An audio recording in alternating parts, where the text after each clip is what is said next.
வேப்பனஹள்ளி அருகே அமைந்துள்ள அருள்மிகு எல்லம்மாள் திருக்கோவிலின் 48ஆம் நாள் மண்டல அபிஷேகத்தினை தொடர்ந்து கிராம மக்கள் சீர்வரிசை தட்டுகளுடன் பரமேஸ்வரன் திருக்கல்யாண வைபோகம் வெகு விமர்சையாக நடைபெற்றது. இதில் ஏராளமான கிராம மக்கள் மனக்கோலத்தில் காட்சியளித்த பரமேஸ்வரனை தரிசனம் செய்து வழிபட்டனர். கிருஷ்ணகிரி மாவட்டம் வேப்பனஹள்ளி சட்டமன்ற தொகுதிக்கு உட்பட்ட ராமச்சந்திரம் கிராமத்தில் எழுந்தருளியுள்ள அருள்மிகு செல்வ விநாயகர், ஸ்ரீ பாலமுருகன், எல்லம்மாள் மற்றும் காவல் தெய்வமான போத்திராஜு ஆகிய திருக்கோவிலின் மகா கும்பாபிஷேக விழாவினை தொடர்ந்து 48 நாட்கள் மண்டல பூஜைகள் நடைபெற்று வந்தது. இந்த மண்டல பூஜையின் நிறைவு நாளினை முன்னிட்டு அம்மனுக்கு சிறப்பு பூஜைகளும் அபிஷேக தீபாராதனைகளும் நடைபெற்றது.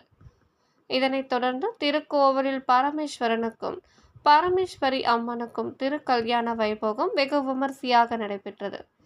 இதன் முன்னதாக மணமகன் மற்றும் மணமகள் வீடுகளில் இருந்து பெண்கள் மேல தாளங்களுடன் சீர்வரிசை தட்டுக்களை ஊர்வலமாக திருக்கோவிலுக்கு எடுத்து வந்தனர்.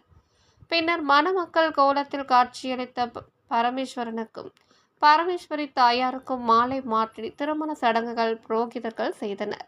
பின்னர் கிராம மக்கள் முன்னிலையில் பரமேஸ்வரனுக்கும் பரமேஸ்வரி அம்மன் தாயாருக்கும் மங்கள வாத்தியத்துடன் திருமணம் வெகு விமர்சையாக நடைபெற்றது.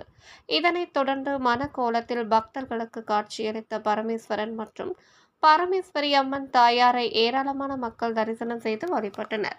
இதனைத் தொடர்ந்து வான வேடிக்கையுடன் அம்மன் திருவீதி உலாவுடன் கரகாட்டமும் நடைபெற்றது. இந்த விழாவிற்கான ஏற்பாடுகளை ஊராட்சி மன்ற தலைவர் திருமதி வளர்மதி குணசேகரன் மற்றும் ராமச்சந்திரம், சின்ன சுண்டம்பட்டி, கோனே கவுண்டனூர் ஆகிய ஊர் கவுண்டர்களும் பொதுமக்களும் சிறப்பாக செய்திருந்தனர்.